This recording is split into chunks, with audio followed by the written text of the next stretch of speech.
Hello, today we're gonna go over how to make some chicken stock, using basic stuff you have left over around the house.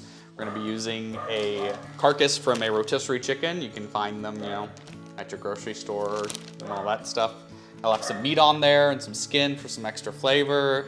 It's just kind of roughly broken up.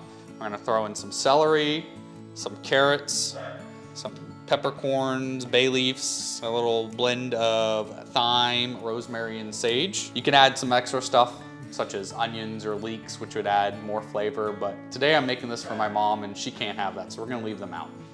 So first, we'll take our chicken carcass and then we'll just kind of put it in the pot. As you can see, it's larger pieces. We're gonna have to be retrieving them later, so you want it small enough that it'll fit in your stock pot, but large enough that it makes it a lot easier. As you can see, like I said, we still have some chicken. I didn't, take off all the chicken. We got the wings. We don't like those in my household. So I'll throw those all in there.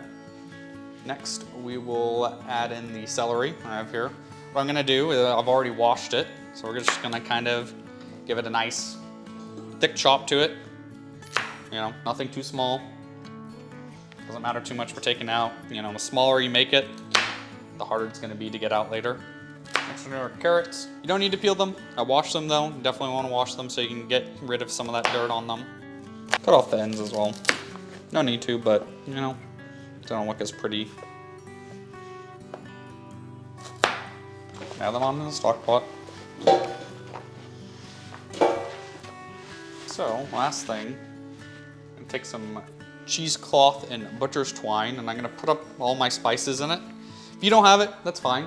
You'll just have to fish it out later. So if you have it, it's nice. Makes it easy to grab it when you're done. As I said earlier, we've got some rosemary put in there. Got some sage and thyme. We'll add bay leaf or two.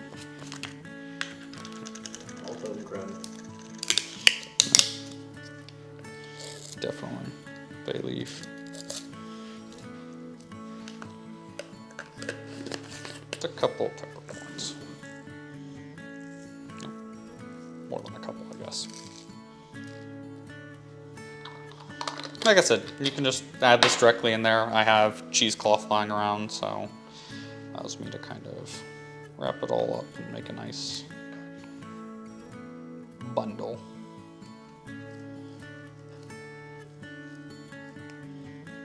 What we'll do with that is we'll take some butcher's twine. Make sure you're using butcher's twine if you're going to use this, because it is rated to be safe for food and whatnot. Normal twine, that's going to fall apart on you, and that's not really what you want. Take the butcher's twine, wrap it around a bit, make sure it's not going to come off.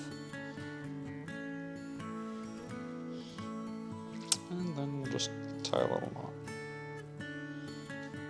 So it doesn't have to be anything fancy. You want it to be able to get in there to add some flavor, but at the end of the day, we're gonna remove it all. So now we have all of our good ingredients, and we're just gonna fill it up. You're gonna want to use filtered water. I have filtered water out of my tap, so we'll use that to fill it up. But now we're just gonna fill up this pot. You can fill up however much you want. More water, more stock. Less water, less stock. Adjust to what you need for everything. You want to fill up enough that it's basically covering everything. Now you can see in this case we have some of the celery stalks sticking out, and that's fine. We can kind of move those around. It's not exact science. And we'll go a little bit more, just so we can start seeing stuff float, so got everything covered there. I'll stick that in there. Make sure it's getting wet. And what we'll do now is we'll bring this on over here to the stove. And we'll fire it up on high. And we'll bring it to a boil. And after it boils for a couple minutes, we'll lower it down to a simmer and let it simmer. You can at least 3 hours typically. You can go longer. If you want to have it dissolve more into a stronger broth stock. And so we'll come back once it's started to boil. All right, it's been several hours now, about 4 or 5 in this case. You know, anything above 3 helps, but the longer you let it go, the more condensed it's gonna get, the more flavor there's going to be for that. But in this case today, it's been about 5 hours, it's been simmering now, and so we're gonna start taking stuff out of it. So after it started boiling, we put the lid on, just to help keep some more heat in there. As you can see, it's changed colors now, right? You can see kind of that chicken green that you're used to seeing for stocks and whatnot versus just the pure white water that we had originally. And then we don't have to get everything out. We'll strain it right after this. So if we don't get everything, that's fine. But since we are going to be straining it, and the more stuff we can get out now, I'll just make it easier to strain.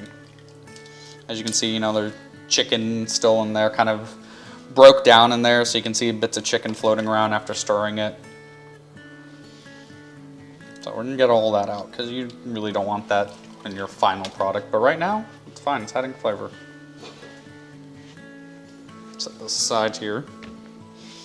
What I have is I have a bowl right here, big old bowl. We have a fine mesh strainer. This is what you really want. You know, the finer the mesh, the better you're gonna get more stuff. But you can also add some cheesecloth in, like so. And that's gonna, you know, help you catch more of any sort of the stuff and just give you more of a pure chicken stock at the end of the day. So what I'm gonna do is I'm going to strain it from here into the bowl, and then as you can see right here, I have some containers that you can put in. These are freezer safe. You know, I'm making a bunch today, I don't need a bunch. So we're gonna stick some in the freezer for later usage. Made it a little bit smaller because today, this is for my mom. She doesn't have that much.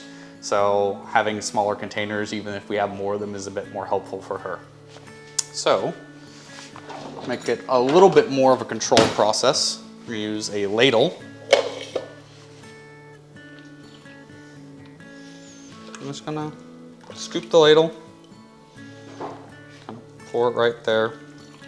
As you can see, we're gonna get some more of this stuff caught in there, and that's fine. And if we get too much, we will just go dump it out. Not a big deal. We'll take a moment because we did make a lot of broth. This is a smaller, average size ladle, but we'll sit there and we'll just scoop out everything. And look at that, I missed a piece of celery there, that's okay. So we'll just slightly pick it up, and then we'll just dump it out, make room for more stuff. You don't need the cheesecloth. It's pretty cheap. I got a giant thing, about $8 online. Very cheap, not too expensive. Helps out, not needed. Now, our bowl's full. I'm gonna drain a little bit what's left.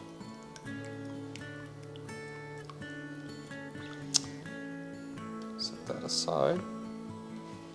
Now we'll just package it in containers. You know, it's ready to use. You can use it right now. You can save it for later. You know, in this case, we'll store a bunch and have it ready for use in the freezer. We didn't salt this one, so you can salt it to your own taste afterwards. You know, those store-bought ones are a bit. Ooh, that is hot. Store-bought ones are, you know, you can't control the salt there, but this one, you made it. You get to control how much salt you want, so you don't have to worry about a reduced sodium or anything like that. We did put them in these freezer-safe containers, but importantly, they are slightly cracked to cool down to room temperature. You don't want to put them in right away. So we did crack the lids ever so slightly. You can see that. Enough to get some of the hot air out, but also keep from stuff getting into it. And we'll let those cool down for a while until they're nice, good room temperature, and we'll stick them in the freezer. So, you know, just eyeballed it, and we made about 160 ounces, you know, the 16-ounce containers. Made 9 of these, and a little bit less than I want, you know. You could always follow the same recipe, make however little you need, make it even more if you want. You know, add less carrots, more carrots, less celery, onions and leeks for flavors, anything else like that. So thanks for coming out. We'll enjoy some chicken stock for dinner tonight.